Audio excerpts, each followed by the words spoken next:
Hello, everybody, and welcome to Somebody's Heroes. We are back with season 2 of the Raven Court. I'm Eric. I'm the Dungeon Master for the Raven Court, and we are here today with a returning cast member from season 1.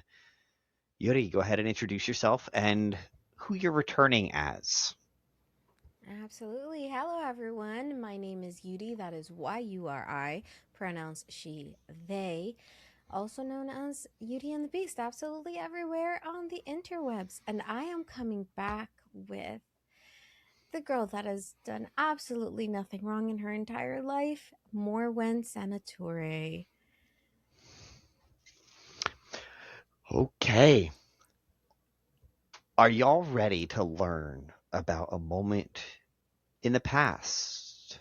Because this is gonna be so much fun. We're going to go back about 236 years before the beginning of season 2. So this puts it in the year 1813 or so. Morwen, you've been working on your admission to the university with your alongside your parents and Mathorian, and Haldir's been helping out a little bit here and there. But it's mostly been something you and your parents have been working on.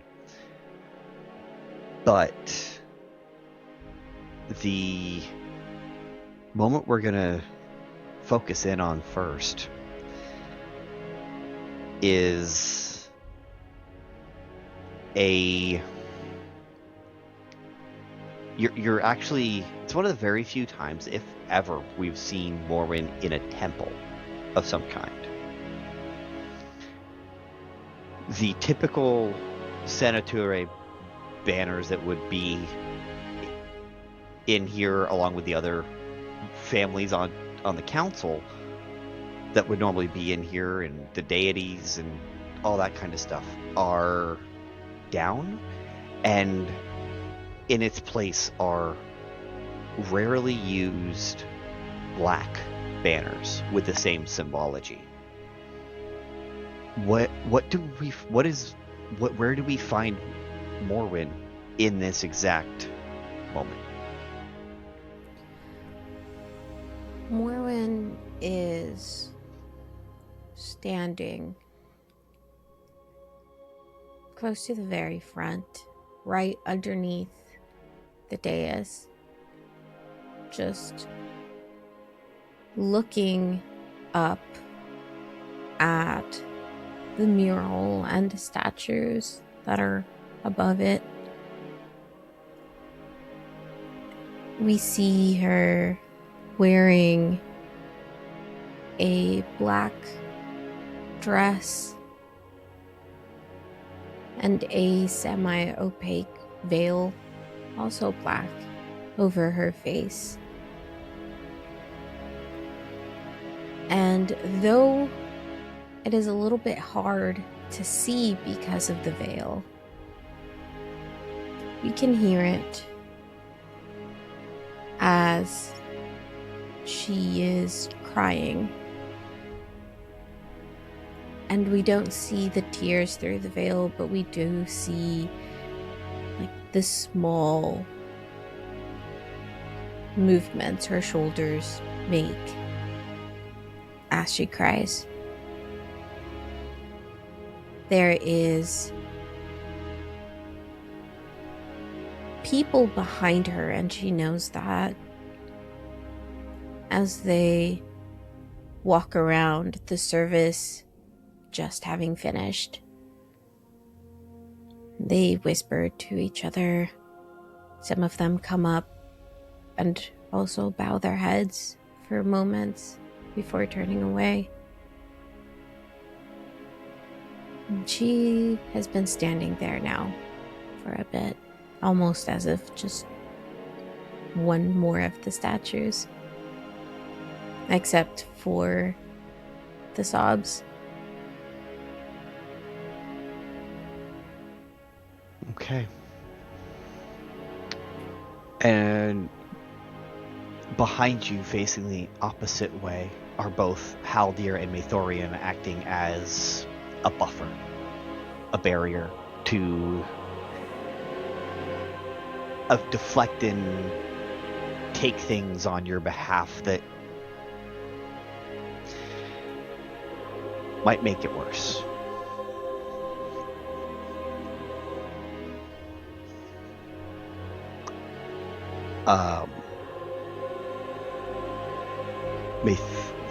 Mathorian, you're looking at these. There had to have been over 1,000 people who've come through this service at some point.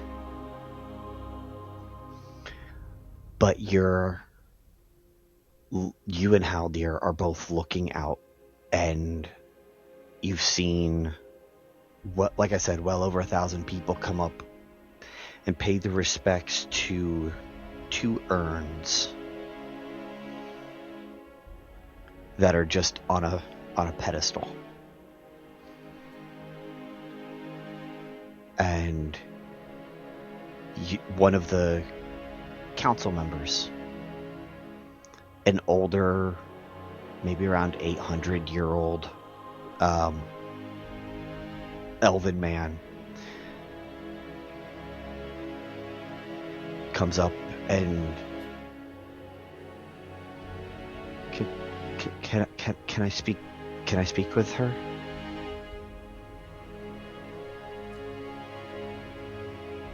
I think at this time, Mathorian will probably look to Howard. Not really understanding how he should respond. Haldir looks over his shoulder, looks at Morwen, and let me real quick insight to see what he's going to turn this one away at this moment as he says, no, I apologize, council member, but out of all due respect, she's not ready to talk yet. For the record, Yuri, Haldir only rolled a 4 on the dice for his insight check. So he looked over to try and read you, got very, very bad reading, and said, yeah, no, we're not doing this, and is trying to send this person away. But you did hear that it was a council member who came to pay their respects. Yeah. Knowing she would recognize the voice of this person.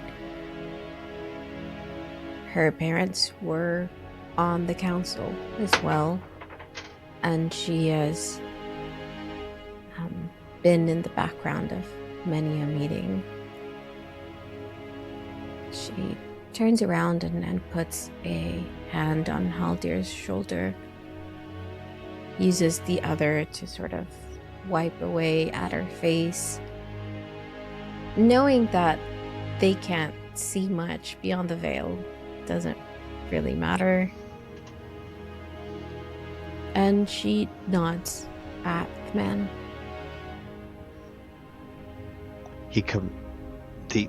The older Haldir steps off to the side, allowing the space for the council member to come up. He grabs your hand that was on Haldir's shoulder and says, he bows at a very respectful, roughly 45-degree angle and kisses the back of your hand. Lady Morwen, we, as a member of the council, the others have come through, but as a member of the council, I felt it, as the eldest member of the council even more so, I felt it my responsibility to ensure you felt the condolences of what it remains of the council. It hurts us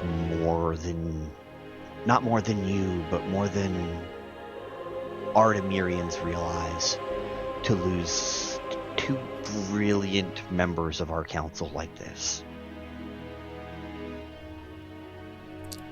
And as he talks, she just sort of politely nodding along, very happy that they can't see her face or make out her expression too well. Because, yes, he comes with condolences, but she lost so much more than just council members. And knows that he means well, but is just, I think, reminded of how alone she is now. It's just her parents and her. She doesn't have siblings. And her closest companions are both just there, standing right behind her. And that is all. And she knows they can appoint new council members. Her parents did contribute a great lot, and they will feel the loss, but nobody comes even close to understanding her loss. She just politely sort of nods as he speaks to her. And takes a breath to attempt to steady her voice as she just thanks him with a whisper, hoping he'll walk away now and regretting turning around and not letting Haldir turn him away. The slightest whisper of a broken thank you. The council member kisses the back of your hand once more and turns to walk away, because you don't overstay your welcome in moments like this.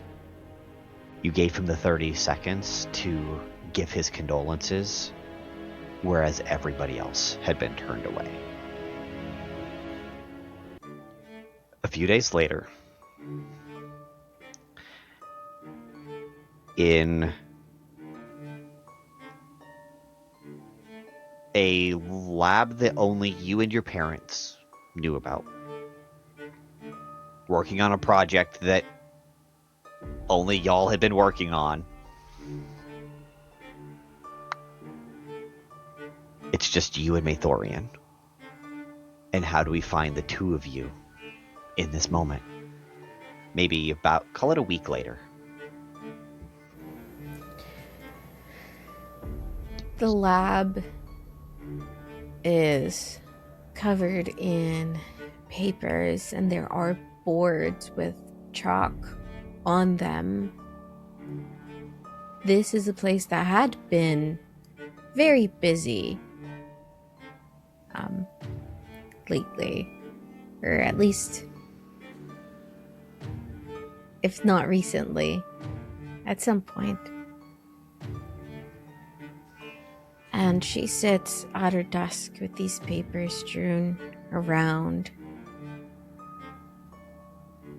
And she's looking at the symbols and runes and drawings, the diagrams on these papers. Just musing at the way the writing changes from one to the next. And picking apart, that was me. And I can tell that was Mom because it's a little squigglier. And these that we can barely understand, those were Dad's. He wrote that. And she came here to attempt to work on this project. It is her admissions to one of the great institutes of Ardamir. And her parents and Haldir and Mathorian were helping her out. But even though she came to work on it, she's just been staring at these papers for the last 10 minutes.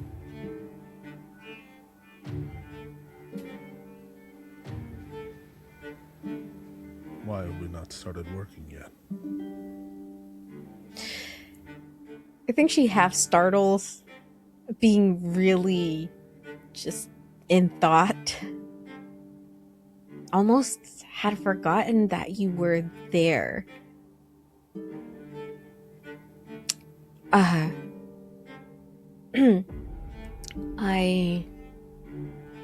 was planning on starting soon. It's just, I was wondering whether I should copy these into a clean paper. Is the writing illegible? I could rewrite it. Yes. It is legible. He goes to grab the book as he says that. She sort of pulls it closer to her and away from your hand. No, I can do it. Actually, Dad's writing is a little sloppy, and it might be hard for. I can decipher, his chicken scratch. I can do it. I'll do it. Yeah. I don't.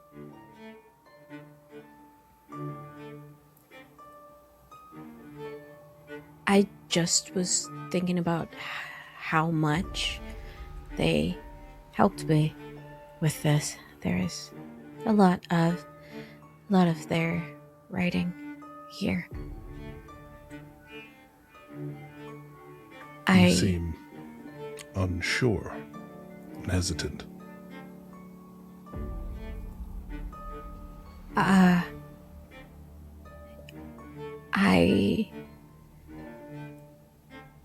It feels wrong to change any of this, I think. I know it's not finished and it'll go through many changes before it is, but it just feels like erasing a little part of them, I think. Wouldn't that be the intention? The scientific process? Yes, well, I do have to go through, make it better and then better and until it, we finish. But I can't bring myself to draw over their diagrams. It just doesn't feel right.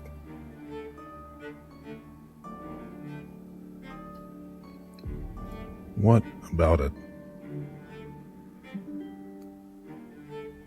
would be wrong to do?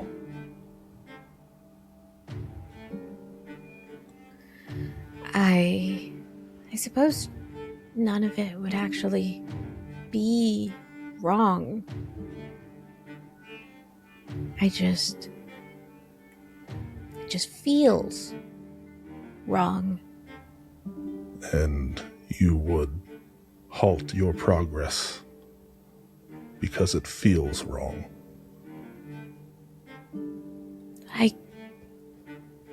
I guess I can't. I need to get into one of the institutes. I have to finish this. I don't have the option to stop. Maybe we can start over on a different project. Do you think that we have time? No, we don't have time.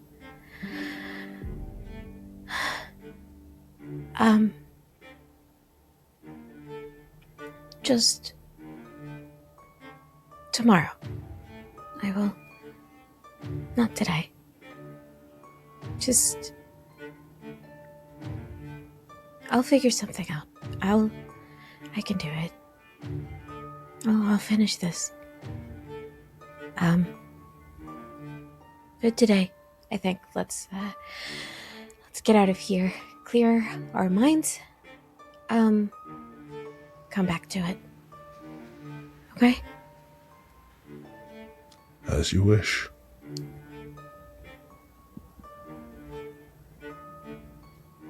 She leaves the papers as they are on the desk, not realizing she's subconsciously trying to place them the same way they were before she came in, before they make their way out of the lab.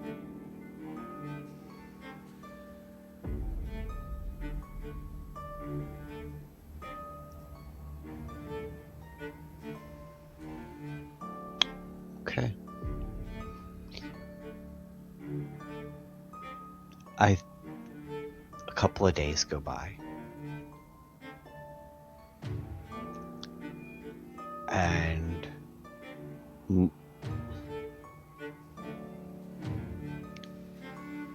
Morwen, you've had a revelation. A possible solution to get your project done. You only have 2 months. You don't have much time to get your project finished and the presentation part of it put together. You send a missive to Haldir to get to your house as soon as possible. You guys have a lot of work to do. You think you found a solution for the biggest problem. Where would we find Morwen and Maethorian at this point, as Haldir is teleporting in? I think Morwen would have sent Maethorian ahead of time to wait for Haldir at the lab. Mm-hmm. She has been, I think, trying to not actually work on the project, but work around it. If that makes sense. She still hasn't touched the papers with her parents' writing on it.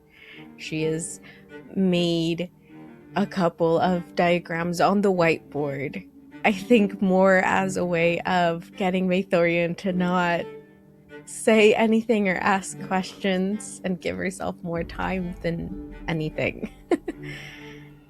She sends him first, and she goes to her room to pick up some papers, something that she has been musing over on her own. She grabs them from the desk in her chambers and heads down to the lab, where hopefully both Maethorian and Haldir wait for her. And when you get down there, it's that appropriate level of awkward silence where Haldir's already said hi and tried to engage in conversation, and Maethorian's just not having it, because that's not Maethorian. Small talk and Maethorian canonically do not go together very well. One-word answers all day long. Correct. Or one-word answer questions back. So it's that level of awkward silence that you've come to expect when Maethorian and anybody is in the room. Yeah, I think Haldir, having been around Maethorian as long as Morwen has gotten used to the silence, to the point where now he just says hello and does his niceties, but has stopped attempting to engage Maethorian in conversation. Correct. Knowing it's not really going to go anywhere. But Morwen arrives, and you both see her a bit more animated than she has seemed in a while now, I think. she's carrying these papers in, realizing, oh, you're both here. Good. I think I figured it out. She grabs the papers, looks at them, and then just sort of shoves them into Haldir's hands. Wait, this isn't the project.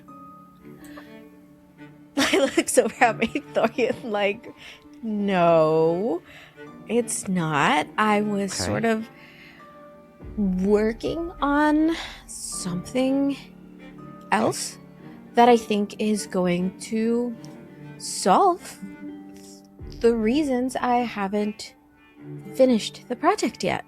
So Okay. I was thinking about why I couldn't finish, and you're right, Maetharian. I'm not going to stop and not get into the academy just because of the way I feel. Nothing else has changed. I can finish it, and I can get accepted, and I will. So, I thought the answer would be to get rid of the feelings. Entirely. Temporarily, right? Just for the 2 months to complete the project? I Something couldn't. we could cast daily to keep you on track? No. It's a sort of permanent changing of my soul. But I Begins think... rolling up your notes. I think it will be good because I've never had issues before until this, and I can't besmirch our reputation as a family, and I can't not do the things that I want to do, that I need to do, just because I'm sad. When I write it down and look at it, it seems ridiculous. And I think this will be good. Not just for these 2 months, but once I'm in the academy and working my way up. Grief is normal. I didn't say it wasn't.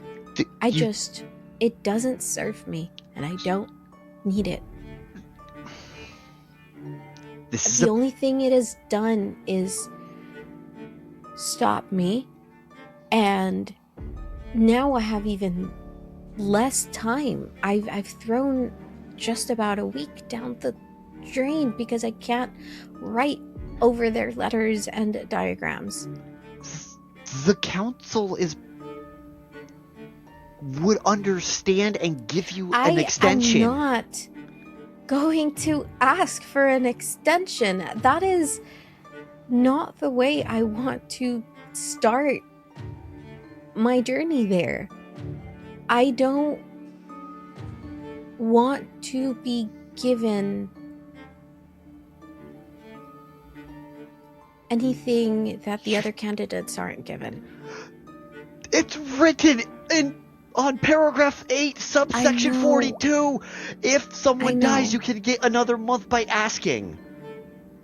I don't want to ask. I want to finish it by the original deadline. If you do this, there's no choice. Let's see if we can figure out a way to let you have a choice later. I am making a choice right now.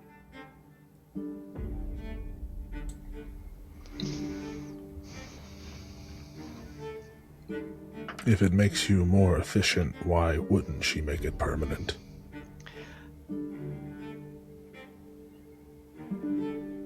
Because where does the grief go?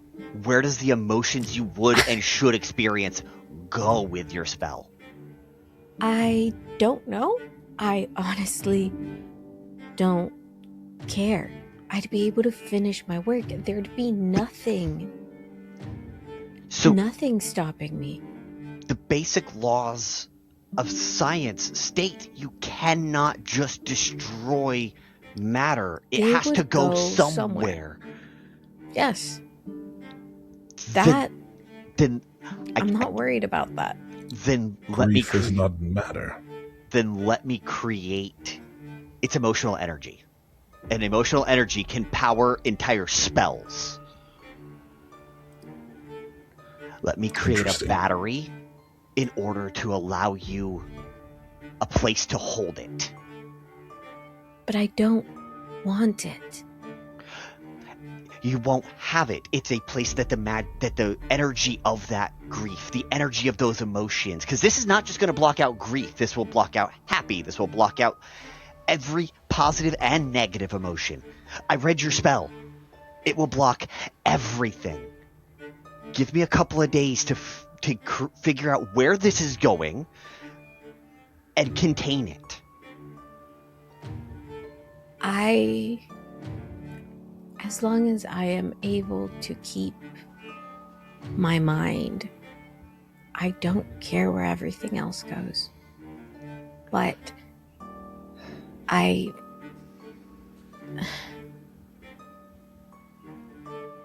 you have a couple of days.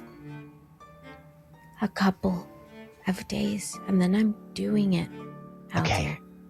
With or without you. Perfect. I'll be back Friday.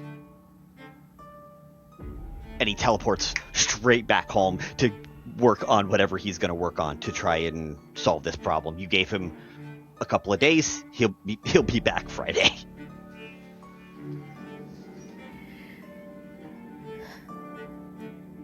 She looks at Mithorian.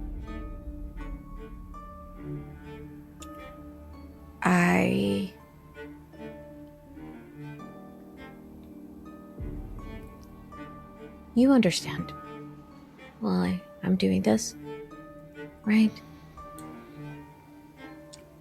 To make yourself more efficient. Yes. From what I understand. To be able to do all the things that need to be done. To remove obstacles from my mind.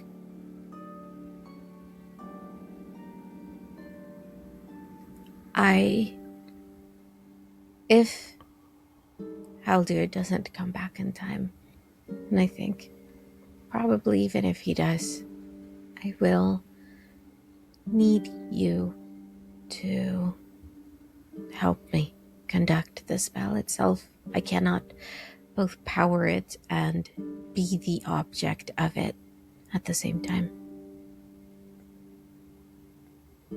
I will. Thank you.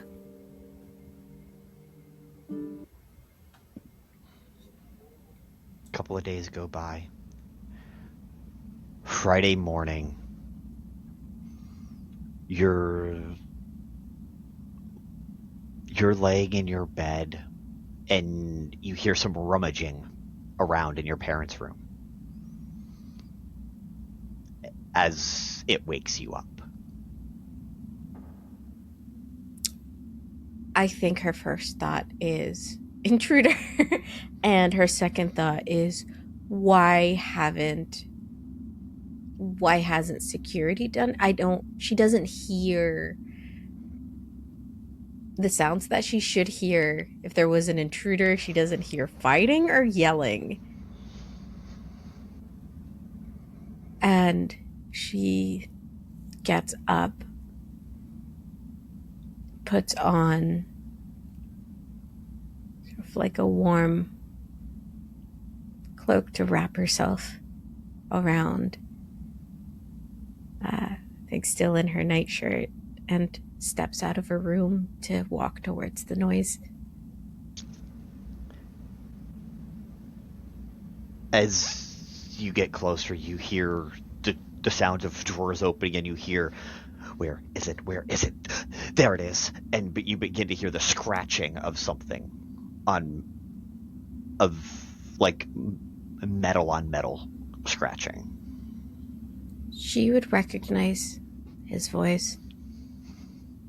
She gets to the door of what was her parents' chamber, and her first instinct is to knock. She remembers they're not there, and she just opens it, steps inside. What are you doing here? A, it's Friday. B, you see that on the desk next to him is a still full cup of coffee, and it does not look like it's his first one he's had. Jesus. I figured it out. Okay, so I've already got it half done. And Got what half done? An amulet. We turn your mother's necklace into an amulet that will allow you to have your cake and eat it too. It will safely contain and neutralize the energy that would otherwise go into the ether with it outside. And just who knows what those levels of just emotion could do to empaths. Anybody out there who can sense mental magical energy could track you based on emotional leakage. I did so much research in the last 48 hours, dude. Okay. That sounds insane, but his I will hand choose to believe you. His hand is going crazy. And he still, as soon as he tries to put the metal rod back to the necklace, his hand stabilizes as if he's hyper focused. Wait, can you not here? Can you go finish downstairs? Of course. Picks up all of his stuff and leaves to go downstairs, knowing he's only got a couple hours left. Tops to finish this. Morwen looks around the bedroom. She hadn't come in here since the funeral, I don't think, and didn't think too much about it until now, finding herself alone.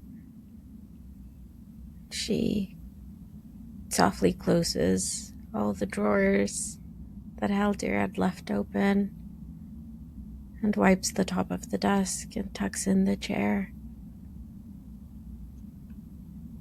and walks out, closing the door very softly behind her, and walks back to her room, on the way sending Maethorian a mental message. So it's Friday. Haldir's here in the lab working on something. I am going to change, and I'll meet you down there. Okay? Maethorian appears in the lab. Immediately. Love this. Yeah. Maethorian, as Morwen is changing and you just go straight to the lab, what you're confronted with is how they're hunched over, not the main project, but over on the desk that you and him have kind of been using to when you're down here, as he's just etching with this metal rod into the back of a necklace. What do you need me to do?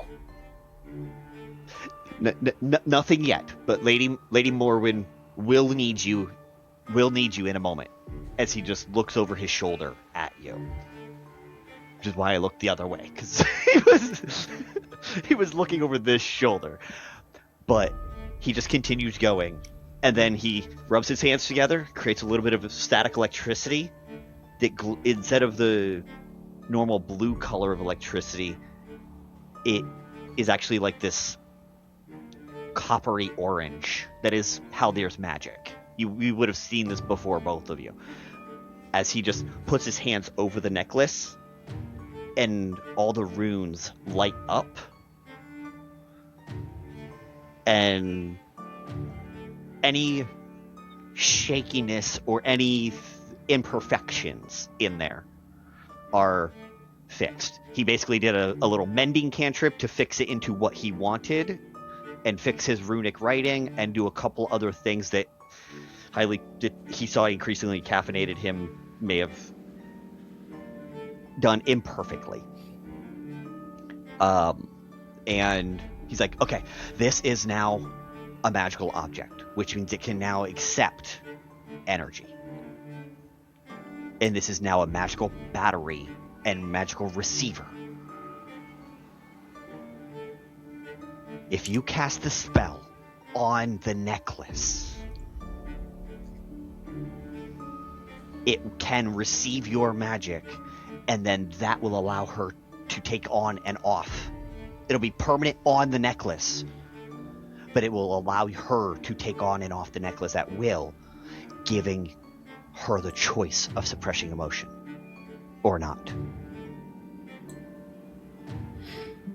Why did you not just put your magic into it?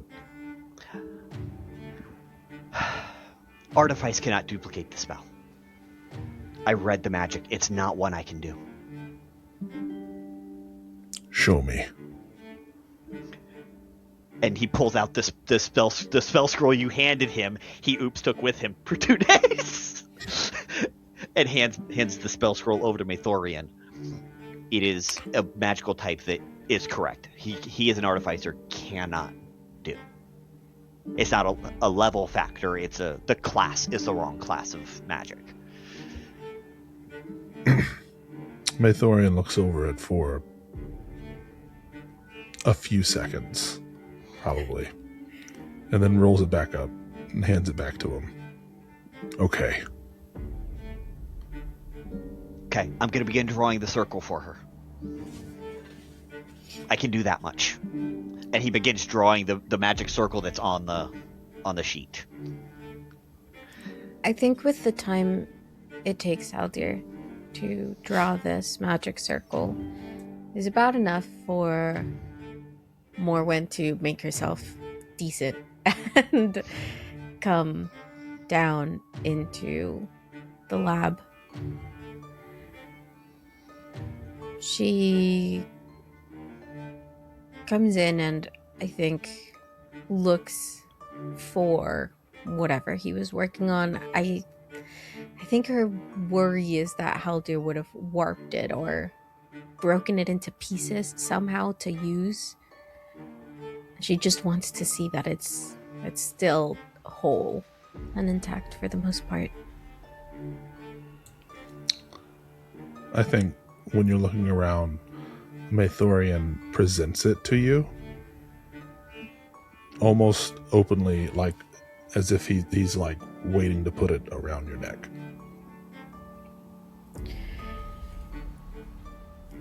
Okay. She looks at Haldir. It's done, right? This isn't going to, looking back at the necklace, going to burn or explode or anything. Oh, absolutely not. Absolutely not. As he's still working on your magic circle, and you've, even as highly caffeinated as he is, you're not seeing any variation or incorrectness in your runes. They're as steady as can be. All right. Okay. Yeah. I suppose. No time like now. And she walks closer to you and turns around so you can place the necklace around her. And he does, very carefully, very gently. Put the necklace on Morwen. And she looks down at it. Her initial thoughts is she's very happy that the side that is facing out still looks exactly the same, and feeling very thankful to Haldir for putting all the etchings and the runes underneath. And she runs her fingers along it because it was her mother's necklace. It stands there like that for the last minute or so until Haldir is done with the circle. Okay. Since you can't cast the spell, just stand right in the middle, and Maethorian, focus your magic and then concentrate the energy straight at the necklace. Because the spell doesn't need to be in Morwen, it needs to be in the necklace. That makes sense. By me wearing it, when the spell is cast, it'll only work for me. Yes. I like that. It'll work for you. When you take it off tonight, you will be able to feel the emotions and deal with the problems of the day. Right. Take it on and off every night. You'll just deal with it one day at a time, and you can work in the meantime. Yeah, of course. I suppose tell me where to stand and give Maethorian the spell to cast. Right in the center, and he's already looked at the spell. Oh. Okay. Maethorian, if you need it, I will hand it to you. But we've tested your memory rigorously, and I don't think you're going to need it. But if you need it, it's right there next to you. I do not. Okay. I will just stand back. All right. And she goes to stand where Haldir pointed at. And she looks to him, gives him a small smile, then looks to Maethorian and nods. And she'll just stand there and close her eyes. I think Maethorian approaches the circle, and at the edge of the circle, he kneels down to where he can touch it. And as he does, he starts perfectly reciting the incantation.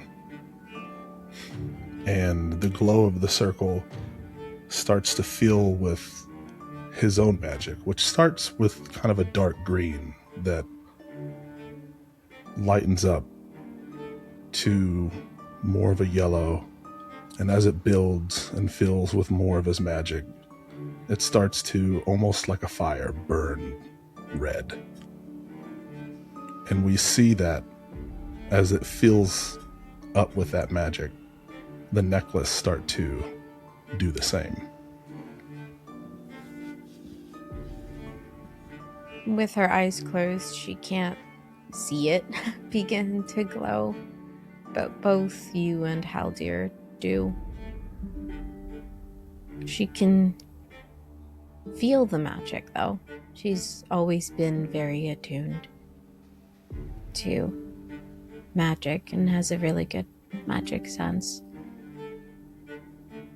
And she hears your voice and feels it begin to warm on her skin a bit.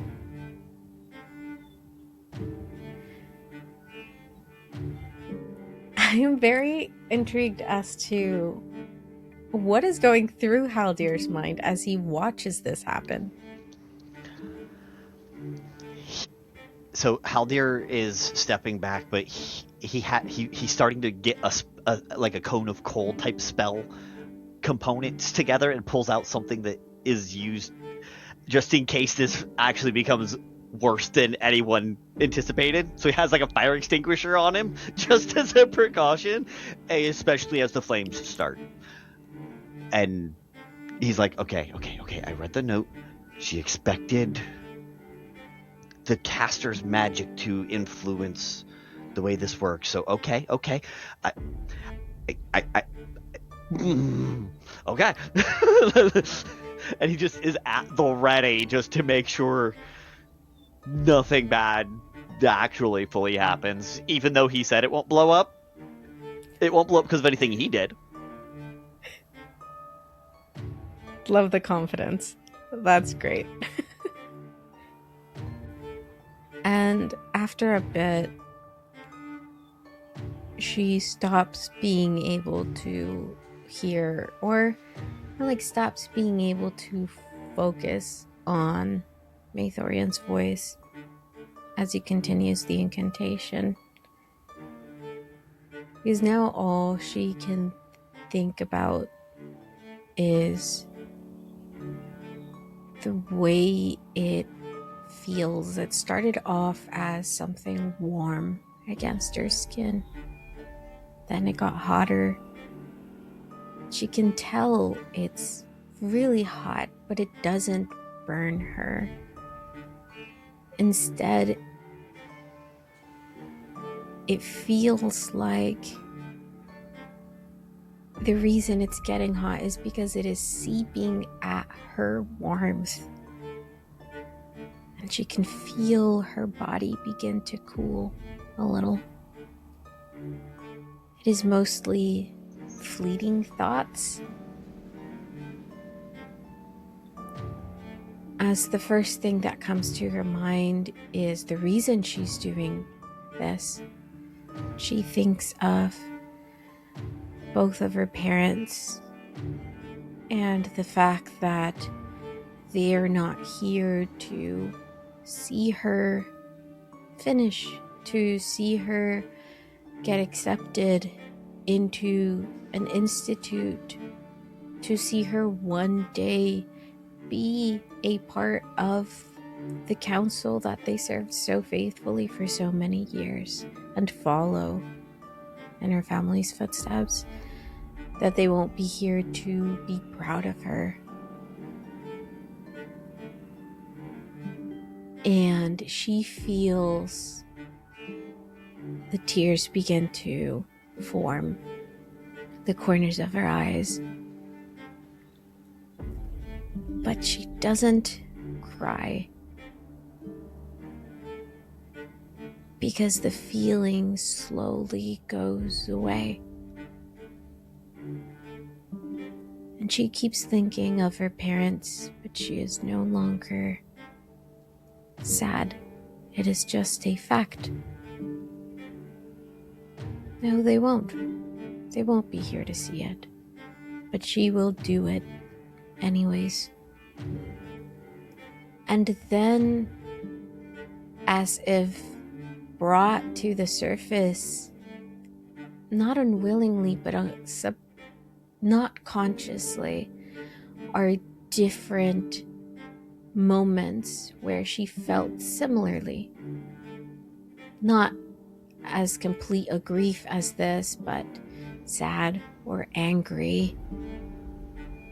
And they pop like bubbles.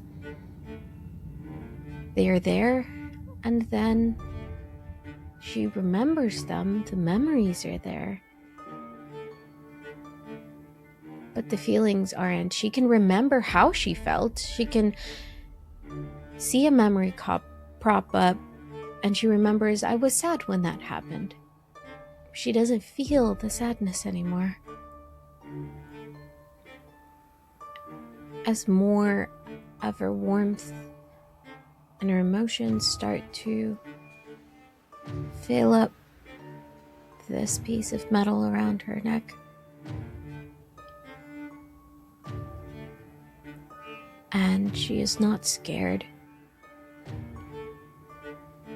I don't think she could have been scared, because the necklace would have taken that too.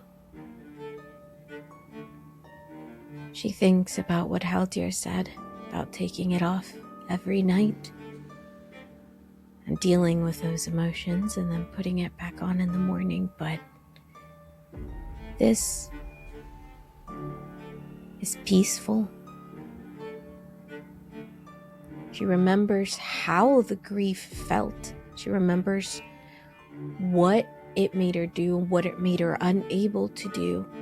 She doesn't see a reason to bring that back into herself. She doesn't think she's going to be taking this necklace off anytime soon.